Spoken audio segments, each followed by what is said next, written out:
As on the next step here, we're going to peel this protective layer back a little bit so that we can get this set up and get it taped here with painter's tape, because we're going to end up gluing this, and we want to make sure the glue doesn't go past the seam. So what I'm going to do here is get this so it's lined up with my seam mark, which is on the inside of the drum. I have it lined up correctly right now, and I'm going to put a clamp on it. And I want to make sure that this bottom part here is sitting flat down. So I'm going to pull the other piece of the wrap around tight and clamp it temporarily there. And I'm going to recheck to make sure the seam looks like it's in the right spot. And if you look on the inside here, you'll see that it's all lined up, and it's lined up with the holes of the lugs right down the center. So the holes of the lugs are right underneath here. So at the point I put the lugs on, after this is glued, it will help cover the seam, and it'll also help make the seam stick really, stay together. So again, I just want to make sure everything's flat here. And then I'm going to take the drum and put it on its back here. Take another clamp it right here. Bring this plastic back a little bit. And then I take some painter's tape because it sticks only for a short while. And of course I can't find the beginning of it. Here we go. And I want to stretch this painter's tape exactly along where that seam needs to be.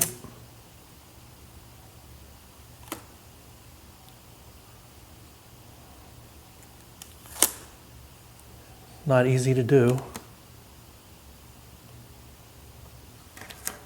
Let me check that. So I'm going to tear it and check it and see how it looks. Okay, that's pretty good. It's right there along the seam. Maybe a couple areas I just need to push down that will be under the seam, but when I glue it, I'll take care of all that at the very end.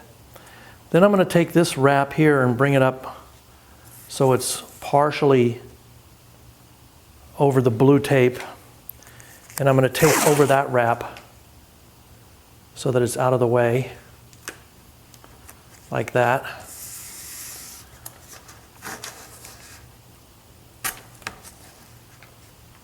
And then I always like to take at least one piece of tape, put it along here to keep that plastic out of the way. That way this area is still protected where it was glued on previously. Also note that the plastic wrap here, the protective wrap, is towards the outside. So if we look here, this looks really good. This is all very tight against the shell. And we're going to come all the way around here to the other side. And I'm going to go ahead and lift it up, pull this wrap back, and again pull this nice and snug to make sure we have the seam real tight.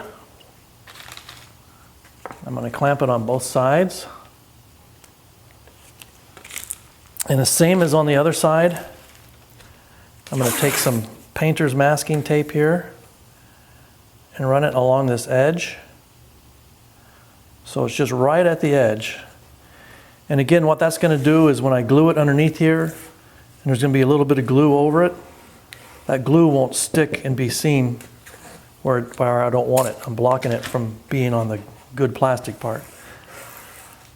So I'm going to roll this back a little bit.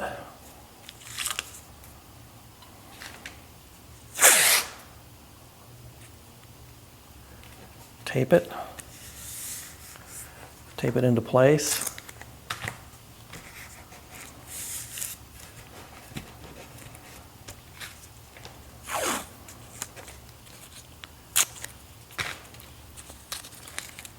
Now what's important here is when you take this off to glue it, you're going to have to remember, was the shell going up or going down? So you have to make sure you have it set correctly.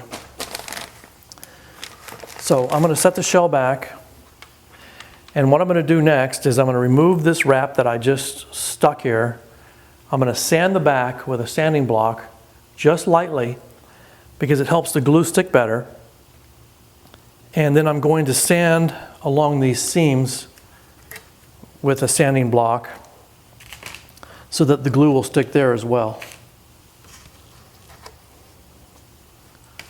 So I'm just going to pull this away for a minute so you can see what I did. So we're going to keep the drum facing up this way so I know which way it goes. I'm going to sand this area here, and that way when I stick the new piece on, it'll actually glue and stick properly.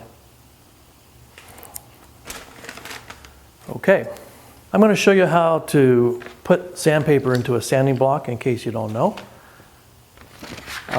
Each standard sheet of sandpaper, actually, if you fold it into fourths and cut it, will fit right into this particular type of sanding block. This one's made by Warner. I've had it for about 35 or 40 years, and it's lasted all these years. It's made out of wood.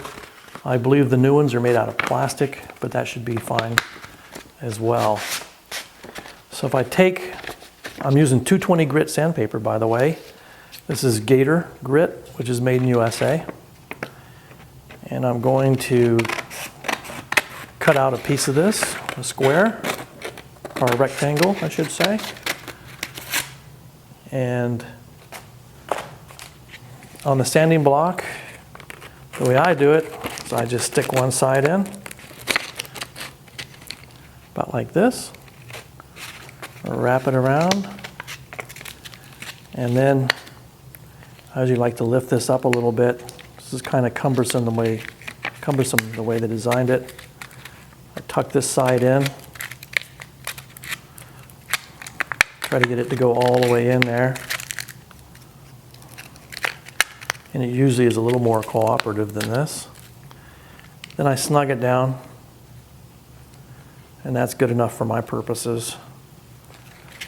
So I'm going to start off by sanding these seam areas. All I do is just go over it really lightly to break the glaze or the gloss. I actually like to go into a circular pattern, but I don't know if that really matters or not. And I pretty much go all the way up against that masking tape because it doesn't seem to hurt anything by doing that.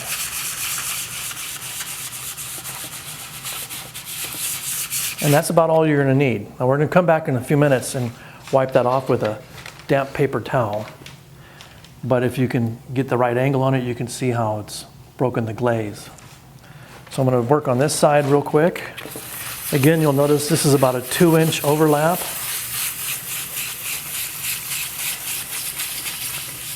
And you can see the original Ludwig seam was right here, so I'm very, very close to the original.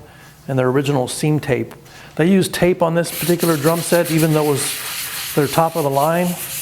It wasn't glued to the shell, just had a piece of tape. That's why I'm redoing this set, because I prefer to have it fully glued. Because the old material, even though it was stored inside, was actually just breaking apart and coming off. Very poor material. I don't know if something was wrong with it or what. Next thing I'm going to do is I'm going to just set this drum on the floor for right now. And I'm going to come back in a few minutes and wipe that with a damp wipe. I'm going to set all these things aside. And I'm going to sand this. Just again, make sure that you're not on the front side. You're going to be on the back side of this plastic. And you're going to have to lightly sand the whole thing to make sure it has good adhesion qualities. So I just go like this, go over the whole thing, break in the glaze.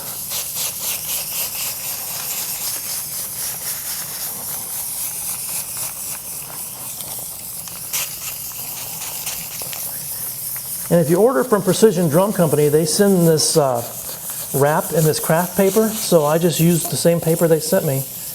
So it serves two purposes, to protect it during shipment, and I can use it for keeping glue from getting all over the place when I glue it.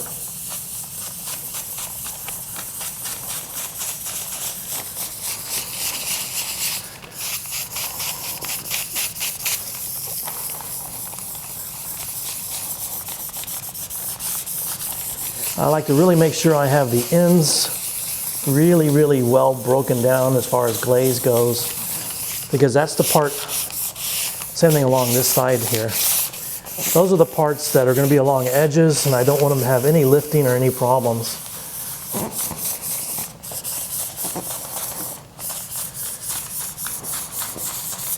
I still have some marker here, so I know this side is up. I know I put my drum down with the bottom down, so when I get ready to glue this to it, I'll know how to do it. Before I glue the drum, I'm going to show you next, I'm going to put some masking tape on the inside. But before I get to that step, I'm actually going to go get some damp paper towels and wipe all this off so it's ready. And then I'll put masking tape inside the bass drum, and then I'll start the gluing.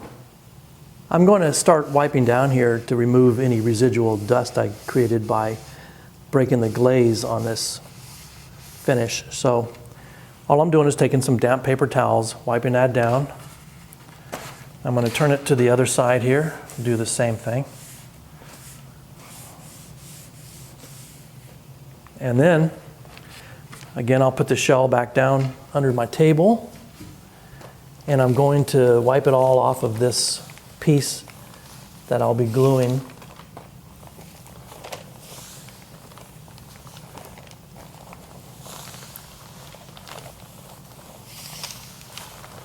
I just turn it over a few times to make sure I've gotten all this dust that I created off and that everything's smooth. You don't want anything sticking to the back of here so that when you glue it, it makes a blemish or sticks up on the drum shell.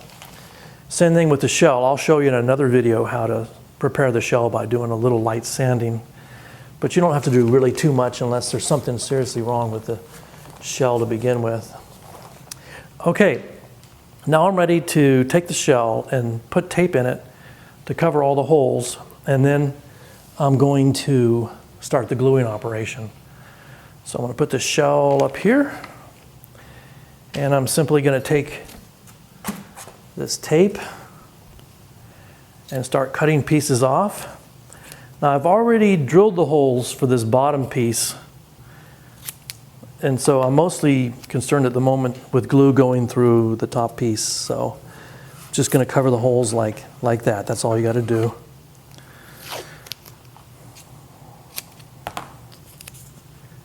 And you're going to cover all holes because we're going to coat this twice with glue on the shell itself.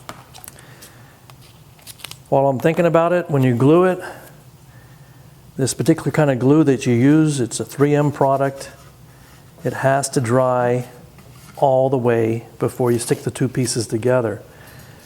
If you don't let it dry all the way, which takes about 45 minutes, then you're at a high risk of creating bubbles underneath your finish because the solvent is still evaporating out. It'll form a big bubble, and then the two pieces won't be able to adhere, and so then you're going to end up having a bubble under your shell.